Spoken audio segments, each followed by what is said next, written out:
Francisco es una persona que tiene una capacidad de simbolizar la experiencia espiritual. ¿Qué significa eso? Símbolo es una palabra compuesta. Bolo significa sello. Tiene como su raíz en una palabra que significa sello, un sello, es decir, como una moneda, ¿verdad?, que se utilizaba para sellar un pacto, ¿no? Cuando un rey hacía un pacto con otro rey, pacto de paz, un pacto sobre un límite de tierra, lo que fuera, sobre lo que fuera, entonces utilizaban haciendo un sello de arcilla, por ejemplo, y lo partían. Y cada rey se quedaba con una parte de este sello. ¿Qué significa símbolo? Significa poner como sínodo, significa poner juntos.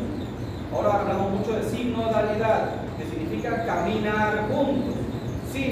Esa partícula significa juntar.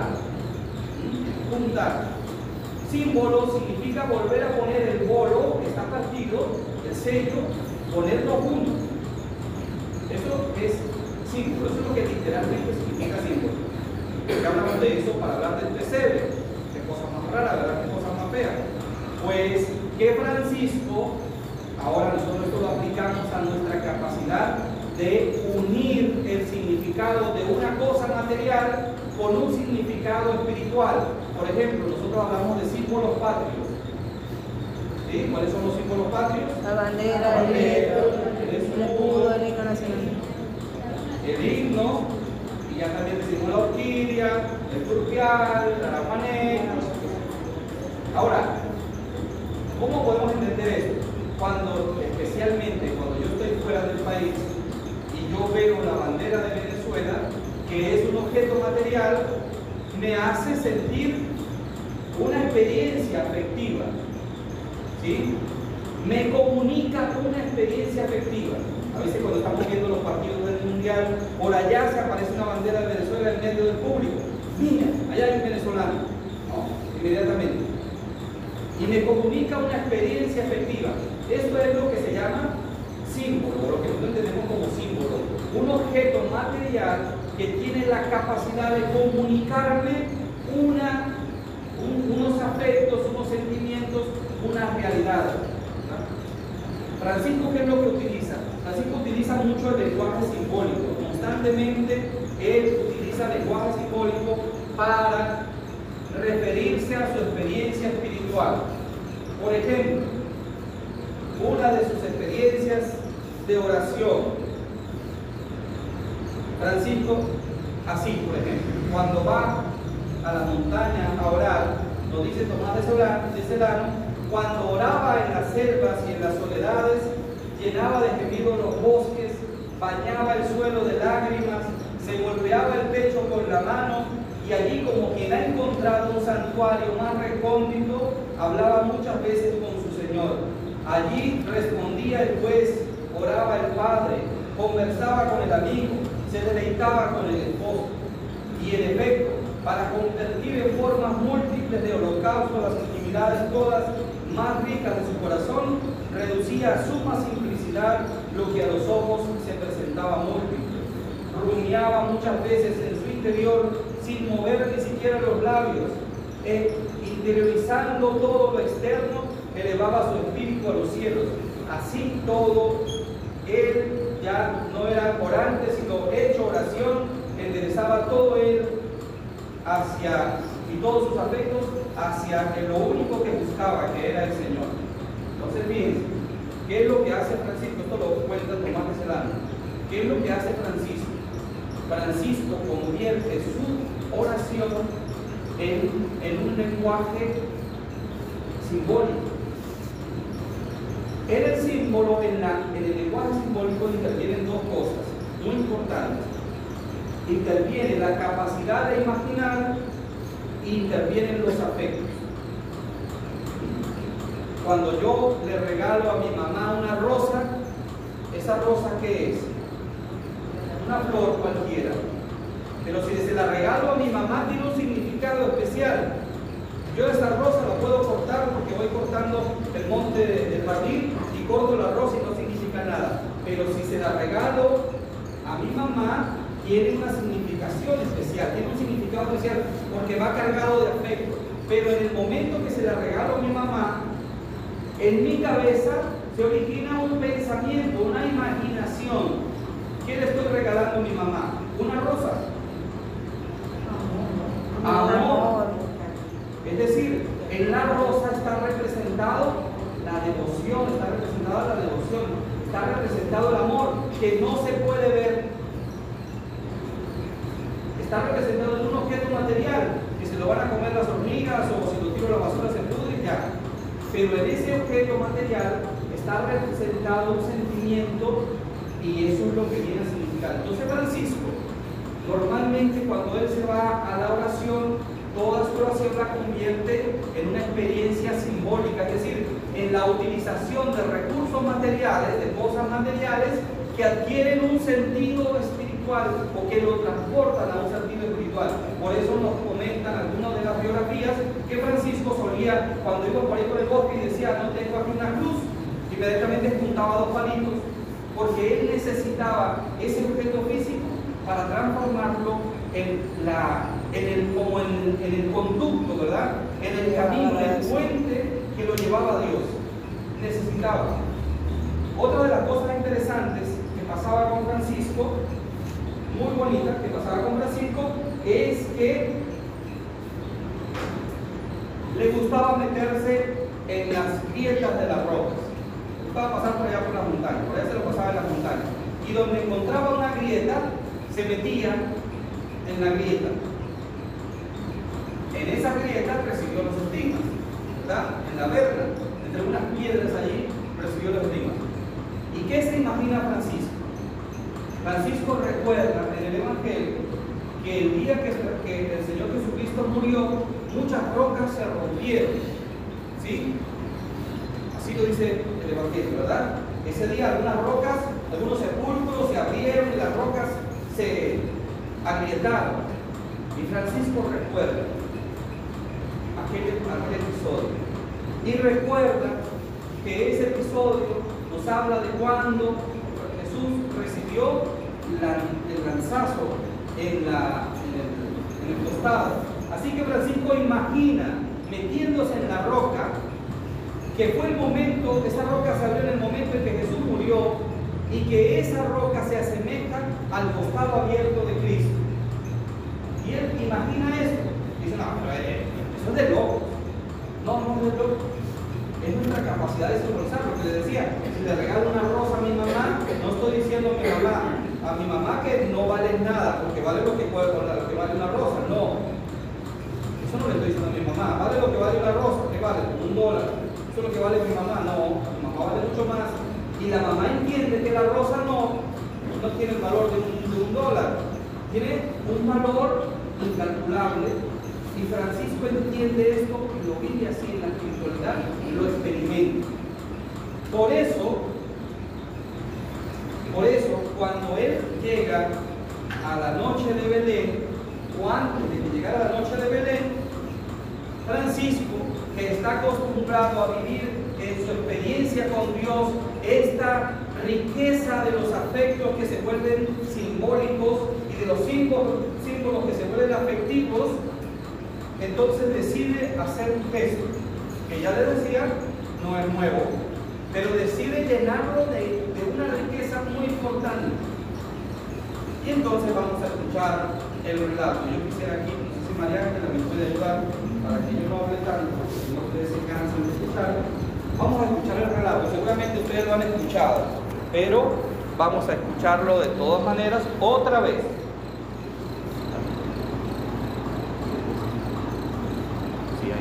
La suprema aspiración de Francisco, su más vivo deseo y su más elevado propósito era observar en todo y siempre el Santo Evangelio y seguir la doctrina de nuestro Señor Jesucristo y sus pasos con suma atención, con todo cuidado, con todo el anhelo de su mente, con todo el fervor de su corazón. En asidua meditación recordaba sus palabras y con agudísima consideración repasaba sus obras. Tenía tan presente en su memoria la humildad de la encarnación y la caridad de la pasión, que difícilmente quería pensar en otra cosa. Digno de recuerdo y de celebrarlo con piadosa memoria es lo que hizo 3 años antes de su gloriosa muerte, cerca de Grecio, el día de la Natividad de nuestro Señor Jesucristo. Vivía en aquella comarca un hombre de nombre Juan, de buena fama y de mejor tenor de vida, a quien el bienaventurado Francisco amaba con amor singular, pues siendo de noble familia y muy honorable, despreciaba la nobleza de la sangre y aspiraba a la nobleza del espíritu. Unos 15 días antes de la Navidad del Señor, el bienaventurado Francisco le llamó, como solía hacerlo con frecuencia, y le dijo: si quieres que celebremos en Grecio esta fiesta del Señor, date prisa en ir allá y prepara prontamente lo que te voy a indicar. Deseo celebrar la memoria del niño que nació en Belén y quiero contemplar de alguna manera con mis ojos lo que sufrió en su invalidez de niño, cómo fue reclinado en el pesebre y cómo fue colocado sobre el heno entre el buey y el asno.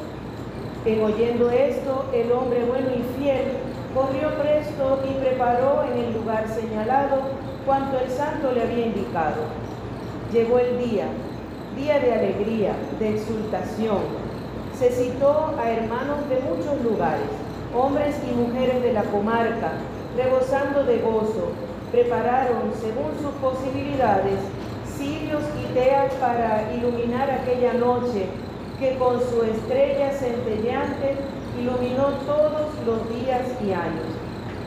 Llegó, en fin, el Santo de Dios, y viendo que todas las cosas estaban dispuestas, las contempló y se alegró. Se preparaba el pesebre, se trae el heno y se coloca el buey y el asno. Allí la simplicidad recibe honor, la pobreza es ensalzada, se valora la humildad, y Grecio se convierte en una nueva Belén. La noche resplandece como el día, noche placentera para los hombres y para los animales. Llega la gente y ante el nuevo misterio saborean nuevos gozos. La selva resuena de voces y las rocas responden a los himnos de júbilo. Cantan los hermanos las alabanzas del Señor y toda la noche transcurre entre cantos de alegría. El Santo de Dios está de pie ante el pesebre, desbordándose en suspiros, traspasado de piedad, derretido en inefable gozo. Se celebra el rito solemne de la misa sobre el pesebre y el sacerdote goza de singular consolación. El Santo de Dios viste los ornamentos de diácono, pues lo era, y con voz sonora canta el Santo Evangelio. Su voz potente y dulce, su voz clara y bien timbrada, invita a todos los premios supremos. Luego predica al pueblo que asiste, y tanto al hablar del nacimiento del rey pobre como de la pequeña ciudad de Belén, dice palabras que vierten miel. Muchas veces al querer mencionar a Cristo Jesús, encendido en amor, le dice el niño de Betlén, y pronunciando Betlén como oveja que bala, su boca se llena de voz, más aún de tierna afección. Cuando le llama niño de Betlén o Jesús, se pasaba la lengua por los labios, como si gustara y saboreara en su paladar la dulzura de estas palabras. Se multiplican allí los dones del Omnipotente. Un varón virtuoso tiene una admirable visión. Había un niño que exánime estaba recostado en el pesebre. Se acerca el Santo de Dios y lo despierta como de un sopor de sueño.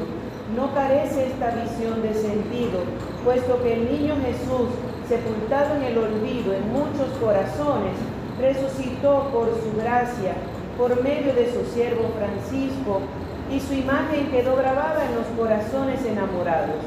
Terminada la solemne vigilia, todos retornaron a su casa colmados de alegría. Se conserva el heno colocado sobre el pesebre, para que como el Señor multiplicó su santa misericordia, por su medio se curen jumentos y otros animales. Y así sucedió en efecto. Muchos animales de la región circunvecina que sufrían diversas enfermedades, comiendo de este heno, curaron de sus dolencias. Más aún, mujeres con partos largos y dolorosos, colocando encima de ellas un poco de heno, dan a luz felizmente. Y lo mismo acaece con personas de ambos sexos. Con tal medio obtienen la curación de diversos males. El lugar del pesebre fue luego consagrado en templo del Señor.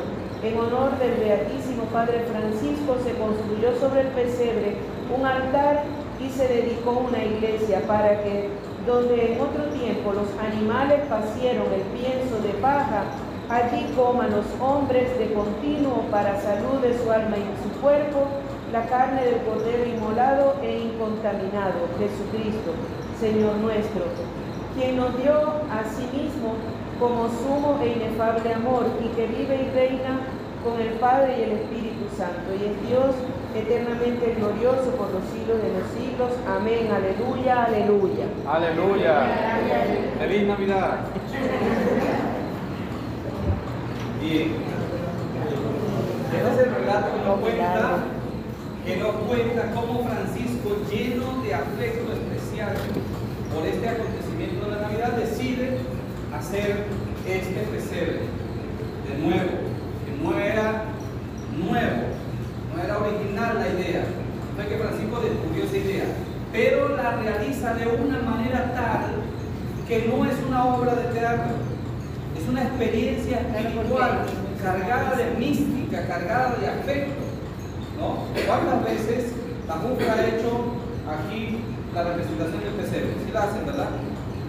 ¿Alguna vez la han hecho? Sí, alguna vez. ¿Y qué significa eso? ¿Transforma la espiritualidad de la gente? Pues a veces no.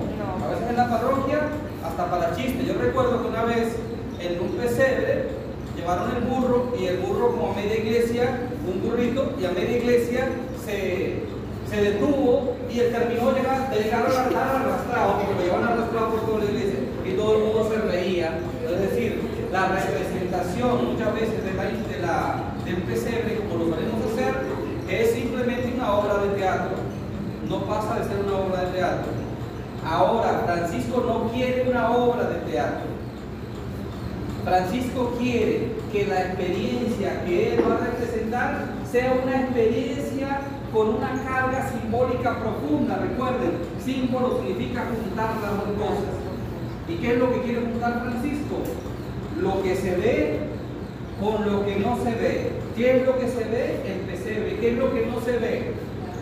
El gran milagro que está ocurriendo ahí, el que viene. El gran milagro del acontecimiento. Francisco amaba tanto la Navidad que en una ocasión los hermanos estaban discutiendo si había que ayunar de carne, si había que abstenerse de carne, porque el 24, el 25 caía viernes, ¿no? Y están discutiendo los hermanos.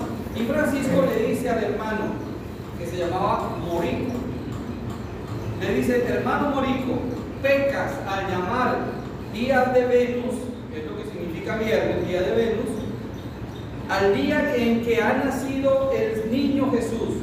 Y por eso quiero que en ese día hasta las paredes coman carne. Y ya que no pueden comer, que a lo menos sean untadas de carne. Es una exageración de Francisco.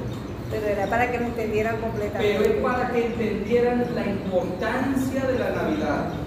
No es cualquier fiesta, es la fiesta de las fiestas, la más grande de las fiestas para Francisco.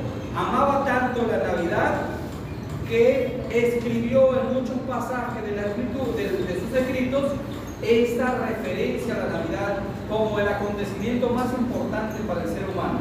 Por ejemplo, escribe en su regla novulada, no en la que celebramos ahora 800 años, sino en la que a la anterior, decía: y te damos gracias porque así como por tu Hijo nos creaste, así por tu santo amor con el que nos amaste, y dice que el verdadero Dios y verdadero hombre naciera de la Virgen siempre, de la gloriosa siempre Virgen María.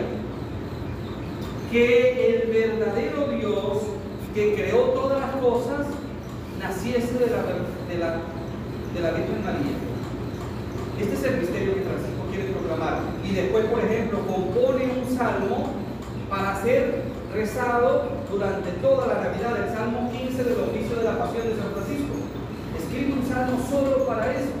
Y ese salmo tenemos, por ejemplo, una parte donde dice: griten de gozo a Dios nuestra ayuda, aclamen al Señor Dios vivo y verdadero con grito de júbilo, porque el Señor excelso, grande, terrible, Rey grande sobre la tierra, porque Él, el Padre del cielo, el Rey del mundo, el Rey nuestro, envió a su amado Hijo desde lo alto para que naciera de la Virgen María. O sea, primero dice, ese Dios inmenso, maravilloso, todopoderoso, celestial, majestuoso, omnipotente, omnipresente, omnisciente, no sé cuántas cosas que decimos en la filosofía, ese Rey todopoderoso se ha hecho pequeñito en el pesebre. Y esto es lo que derretía a Francisco por dentro, lo llenaba de dulzura. Así como, ¿cómo es posible que Dios, todo grande, todopoderoso, esté allí recostado en el pesebre? Es posible, es increíble. Para San Pablo, lo decía del Cristo crucificado, es una locura. ¿Sí? Es una locura para los inteligentes, para los griegos, que se lo pasan estudiando filosofía, y es un escándalo, algo horroroso para los judíos, que eran tan puros, tan santos. Y sin embargo, ahí está Dios en la cruz, y Francisco casi que lo dice, casi como si quisiera decirlo de la misma manera, es una insensatez, es una torpeza, dirían los filósofos. ¿Cómo es que Dios está en un pesebre allí, capaz cualquiera le puede cortar la cabeza? Herodes lo persigue para cortarle la cabeza. Cualquiera lo puede encontrar.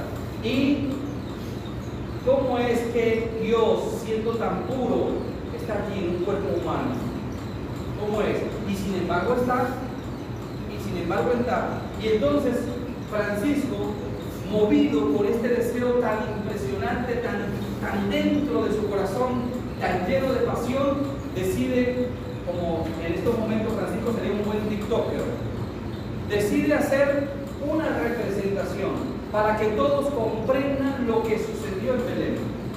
Y entonces elabora este pesebre que se convierte como en una ventana, es decir, la gente, como dice el relato, se había olvidado del pesebre, se había olvidado de la importancia del niño Jesús, y Francisco, como si les abriera una ventana, les pregunta así como: ¿ustedes quieren ver lo que pasó en Belén?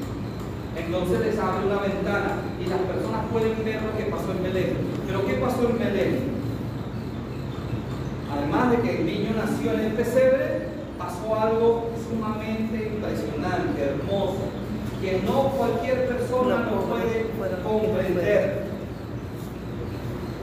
No todas las personas lo pueden comprender. Como le digo, es una locura y un escándalo para mucha gente. Para aquellos que son amados por el Señor, para aquellos que aman a Dios, es el camino de la salvación. ¿Qué pasa en Belén? Que allí se realiza una obra maravillosa para el género humano, para el ser humano.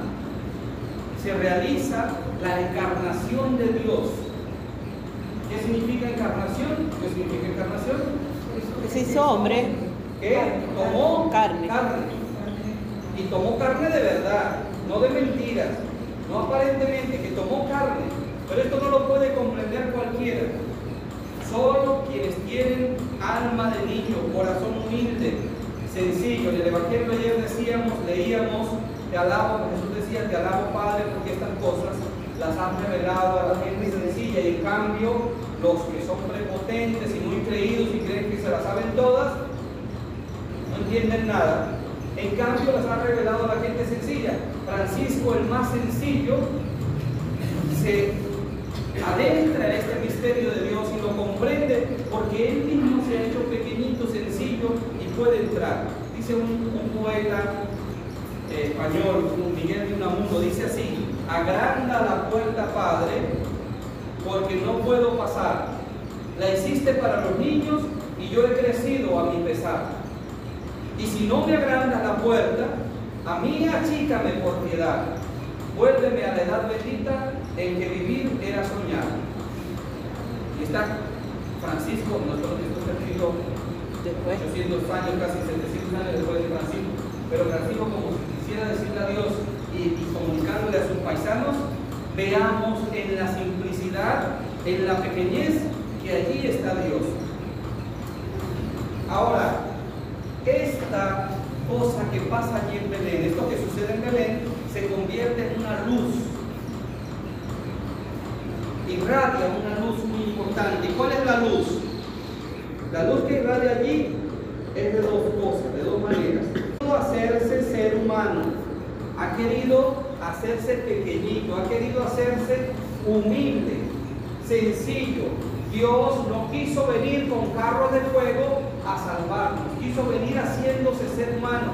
San Buenaventura dice que el pecado había hecho que el hombre caminara encorvado por el pecado. ¿Saben por qué los judíos no comen cerdo?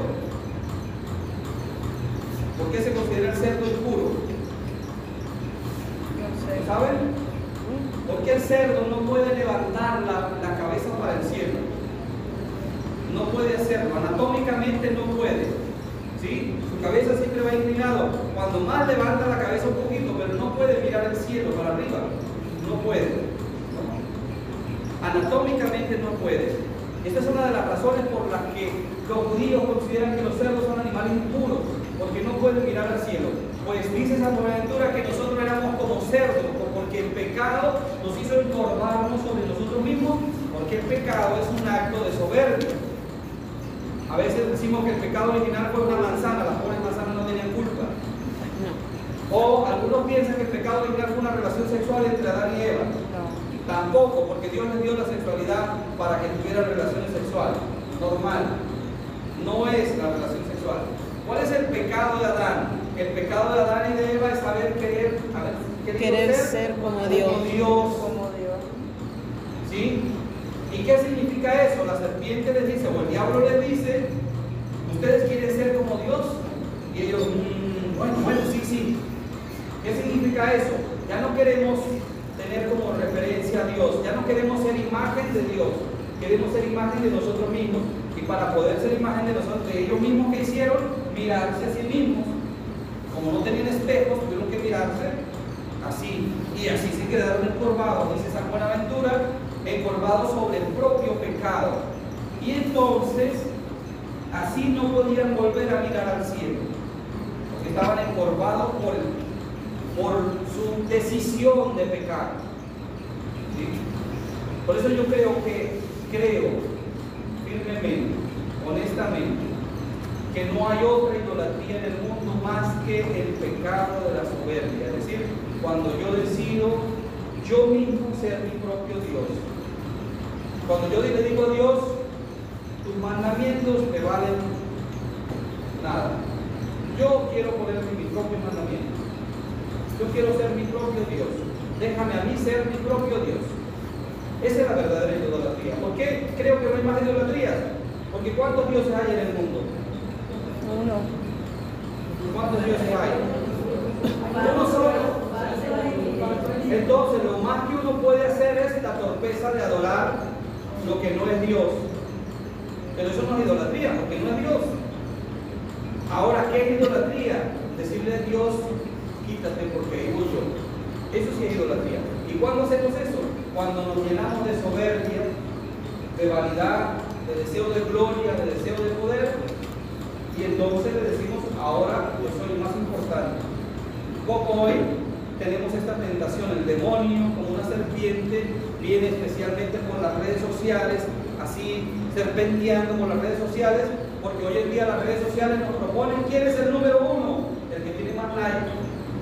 ¿Sí? ¿Cuántos likes tiene? Publiqué una imagen, ¿cuántos likes me dieron? A mí me dieron 150, no, a mí me dieron 300, el otro ya tiene 1000 likes.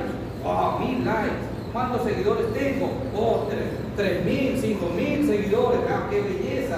Ah, ya tengo 40,000, ya me empezaron a pagar porque ya tengo muchos seguidores, ya empiezo a ganar, ¿verdad? Con las redes sociales.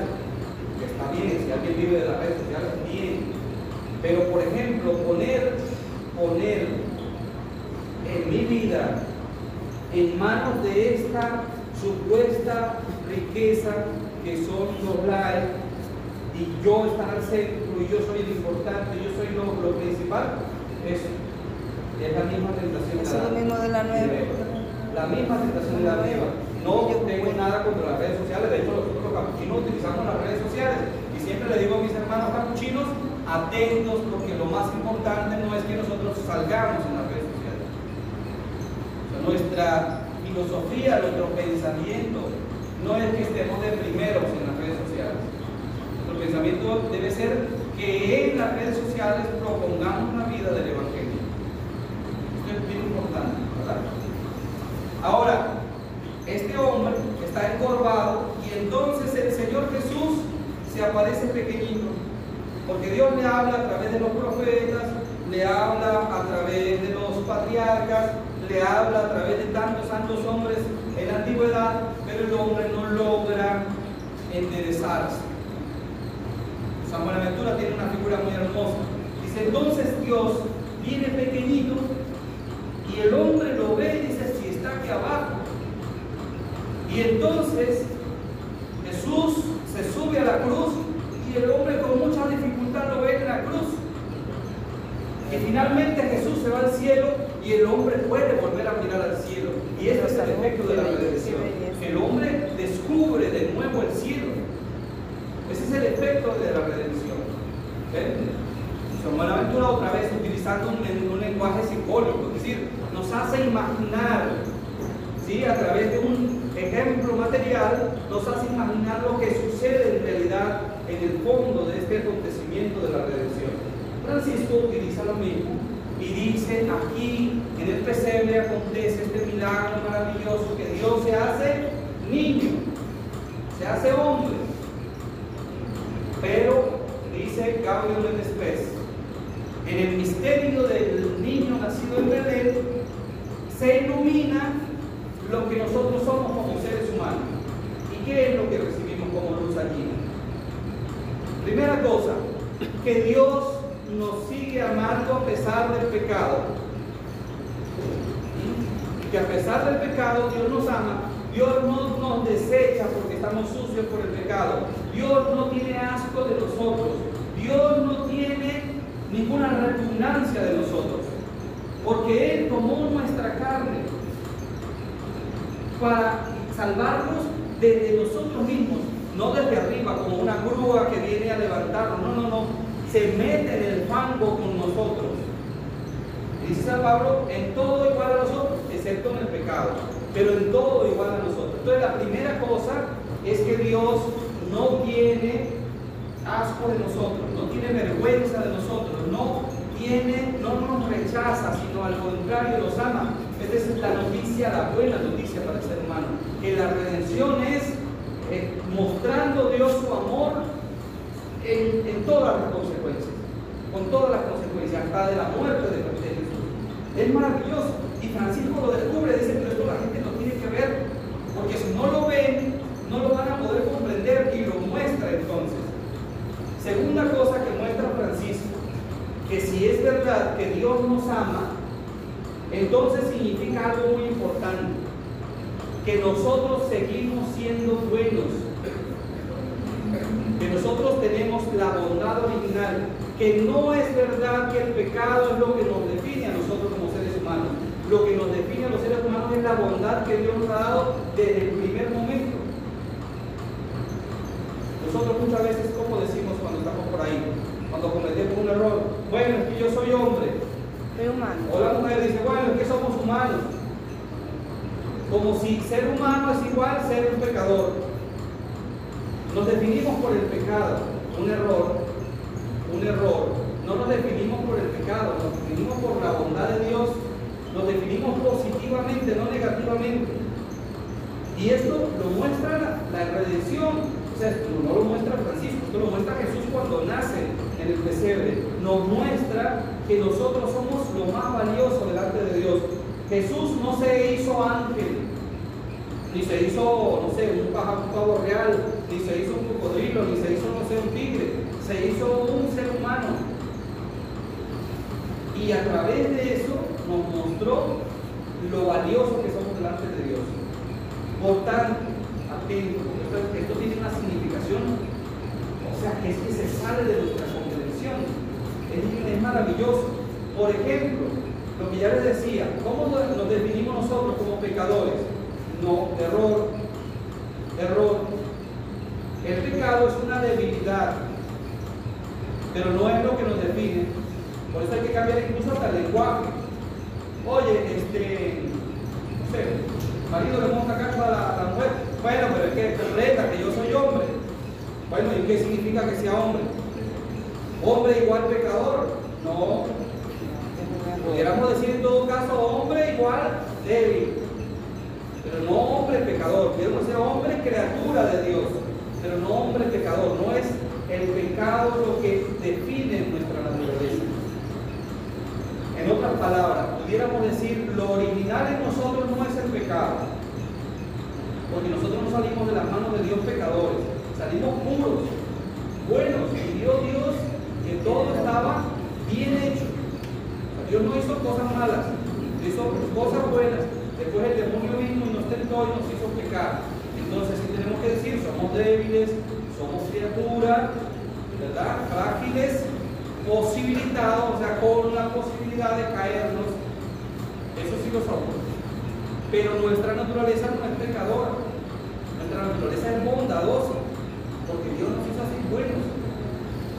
Y esto lo vemos en el pesebre, se revela en el pesebre, porque si Dios asume nuestra carne, no es porque la desprecia, es porque la ama y porque ve la potencialidad de bondad que hay en nuestra carne. En nuestra carne. ¿Sí? Y con esto yo quiero advertir, porque hoy en día hay mucha publicidad y muchas publicaciones sobre, por ejemplo, el tema de la comunión en la mano. ¿Saben que las herejías surgen cuando exageramos, manipulamos y desviamos la atención sobre una verdad de Dios? La primera herejía sobre Cristo era decir no era verdaderamente humano. ¿Sí? Negaban que Cristo hubiera sido verdaderamente humano. Entonces comenzaron a decir no, es que se parecía a un ser humano. Y tuvo que salir la iglesia a decir era realmente humano.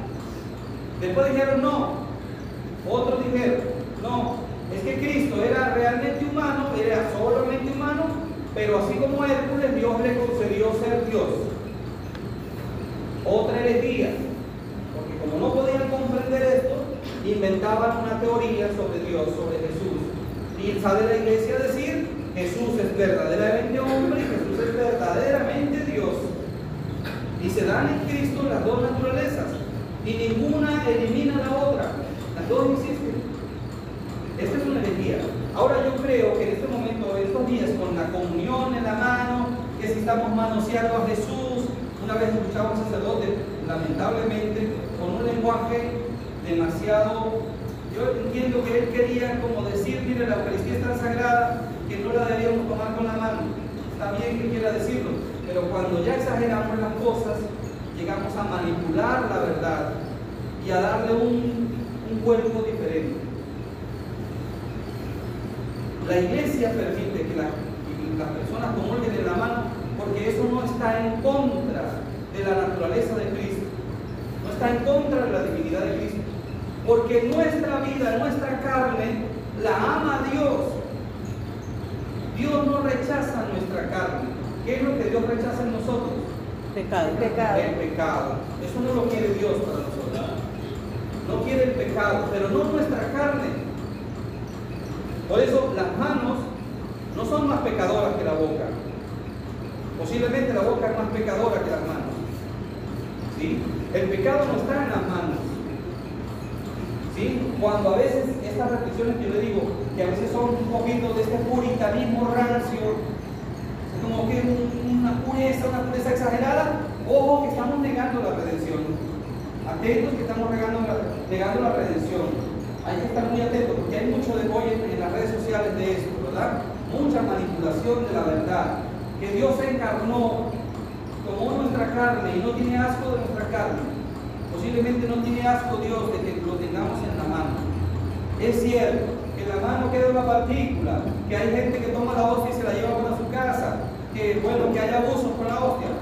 Ok, esa reflexión es válida, hagámosla así, de esa manera. Pero no digamos que a Dios lo ofendemos cuando lo tocamos, porque lo tocamos cuando lo tocamos con la boca. Lo llevamos a la boca. ¿Sí? Entonces que no se nos filtre una herejía por ahí medio camuflada, casi diciendo Dios nos encarnó, porque es un poco lo que significa decir que Dios se ofende cuando nosotros lo tocamos.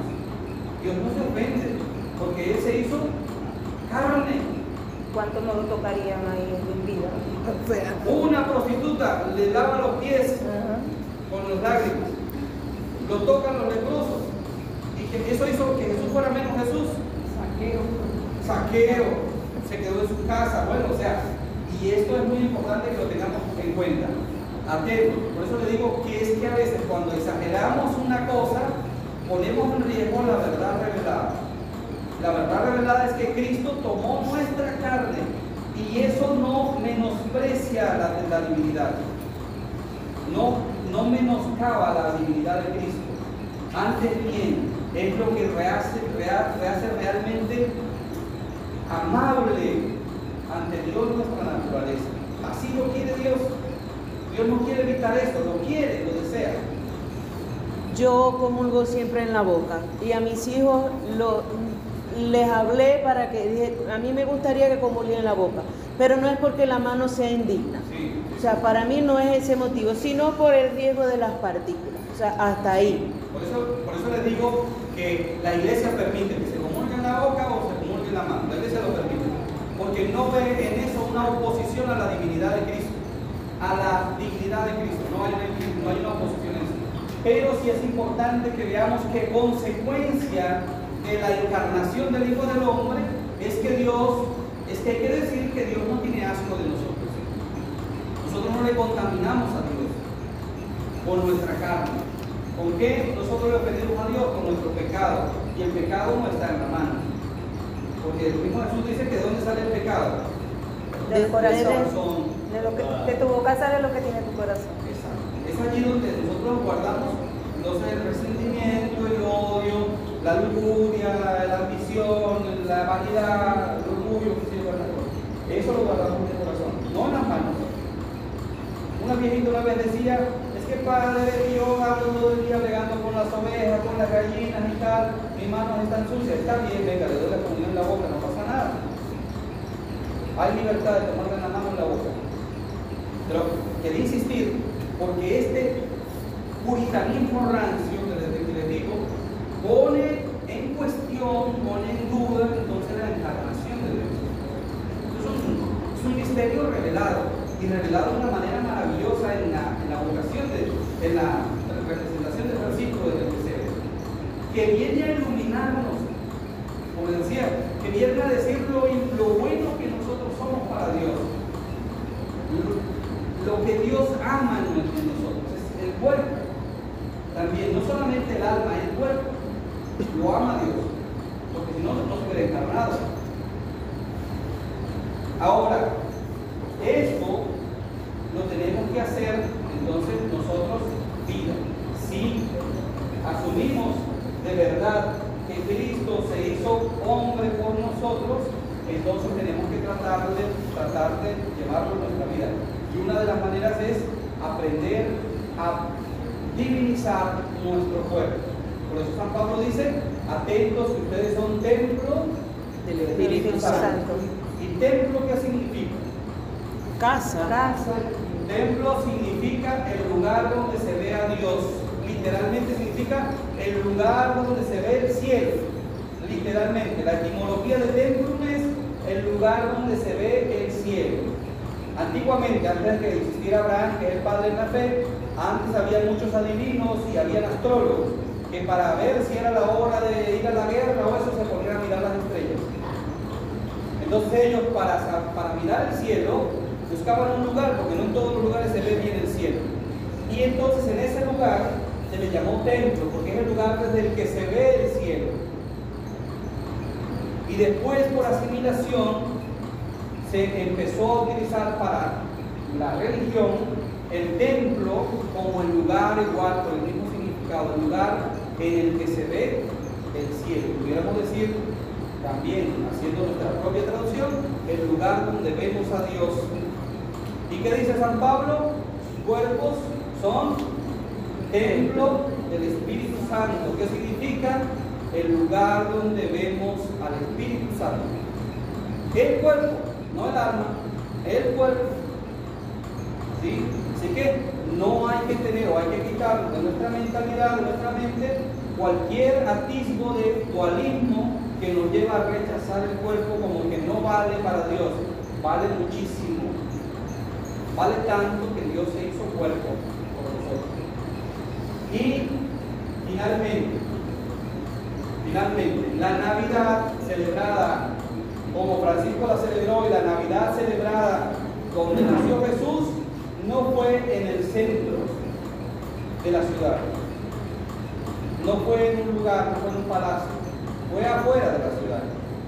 Hoy en día el Papa insiste en la salida, la iglesia en salida, la iglesia que se mueve, que se pone en camino, para indicarnos que no está bien que nosotros nos quedemos anclados, amarrados allá a unas estructuras envejecidas.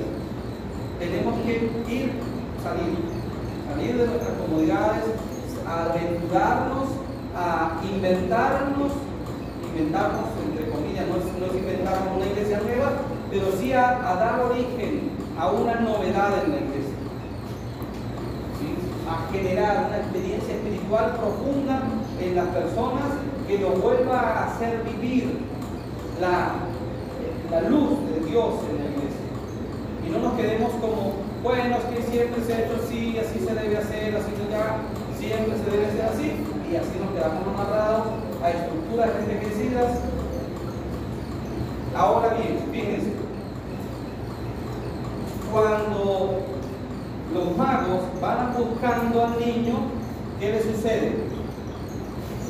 Se pierde. Se extravía. ¿Y por qué se pierde? Dejaron de ver la luz. Se pierde Dejaron de ver la porque estrella. piensan que un rey no nace sino en un palacio. Los reyes nacen en los palacios y se pierden por eso. Cuando llegan al palacio no encuentran al rey. Se saben que están perdidos y preguntan, ¿y dónde es que está ese niño nacido? Y después salen del palacio, inmediatamente le vuelve a aparecer la estrella y descubren. ¿Dónde lo descubren? En el pesebre. En el pesebre. Y yo creo que esto es importante que lo tengamos en cuenta. También nuestras navidades pueden ser motivo de distracción, pensando que las navidades están en las hallacas, las navidades están en el estreno, las navidades están en el regalo, las navidades están en lo vistoso de las luces de Navidad. Y entonces nos perdemos. Caracas, aquí en Machique y San José, Paterno. Pero Caracas está lleno de luces por todos lados. Yo digo, qué despilfarro de recursos. Pero unos edificios enormes y alumbrados con un montón de luces y cosas, y adornos y arbolitos inmensos, ¿no? Árboles de Navidad inmensos. Yo digo, ¿y eso es la Navidad? No sé, ¿verdad? Nos pasa como a los Reyes Magos, que pensamos que la Navidad está por acá, que resulta que Dios nos dice, no, la Navidad está en la simplicidad, en la pequeñez. El pesebre es la imagen representativa, la imagen física de lo que aconteció en Belén. Ya les decía que el símbolo tiene una parte material y una parte, digámoslo, espiritual, ¿sí? Afectiva. El pesebre es la parte material. La parte espiritual es lo que se revela en el pesebre, que es la encarnación, que es el nacimiento de Cristo entre nosotros para comunicarnos lo que Dios nos ama. Ahora, si en nuestras casas ponemos un arbolito, ¿qué estaremos indicando? Ese arbolito representará la Navidad, Yo creo que muy parcialmente. La Así como estrellita, que hay que dar amigo. una vuelta muy grande, hay que irnos al norte de Estados Unidos a ver por qué los arbolitos de Navidad siguen siendo arbolitos de Navidad, a Canadá para ver los pinos que son los arbolitos de Navidad, para desde allí salir hasta Belén. Es un viaje demasiado largo. O sea, el arbolito de Navidad no representa la Navidad. Entonces, también hay algo muy práctico en esto que estamos diciendo. Ahora, celebrando los 800 años del pesebre de Grecho, tenemos que pensar qué es lo que nos representa la Navidad, cuál es la ventana que ponemos para ver la Navidad. Como decía antes, Francisco abre una ventana para que sus paisanos vean lo que aconteció en Belén. Si yo pongo un arbolito de Navidad, ¿qué será lo que la gente ve? Un árbol. Y si yo pongo una bota de San Nicolás, ¿qué será lo que la gente ve? Regalo. Y si yo pongo unos regalos allí de mentiras, ¿qué será lo que la gente ve? Materialismo. Entonces yo creo que en conclusión, preferir 1000 veces, aunque sea un pesebrito pequeñito, aunque sea dibujado en cartulina, 1000 veces al arbolito. Yo no digo que no pongan el arbolito, pongan luces, arbolitos, bambalinas y todas las cosas. Pero el centro tiene que ser el pesebre. Pero que no falte el pesebre, más los franciscanos, ¿sí? Que no falte el pesebre, porque el pesebre es la ventana y se abre para dejarnos ver lo que está detrás allí, ¿sí? No es lo mismo rezar delante de un arbolito de Navidad que rezar delante del pesebre. No es lo mismo cantar el 24 en la noche al lado de las botas de San Nicolás o de un San Nicolás que delante del pesebre. No es lo mismo. No es lo mismo. Y Francisco lo hizo en su momento y nosotros seguimos haciéndolo hasta hoy en día, con esa tradición hermosa de representar el pesebre a través de unas imágenes que son símbolos que nos comunican el misterio de la encarnación. Y ya no les digo más porque les he dicho mucho. Ya estoy bastante cansado, ¿verdad? Era bastante lo que había que decir. Entonces, importante. ¿Ah? Está buenísima, ¿no? No, bueno, no. Entonces, ahora yo quisiera, pues, en un momento que podamos hacer, todos ustedes, si no tienen mucha prisa, pues escucharles a ustedes sobre esto que hemos conversado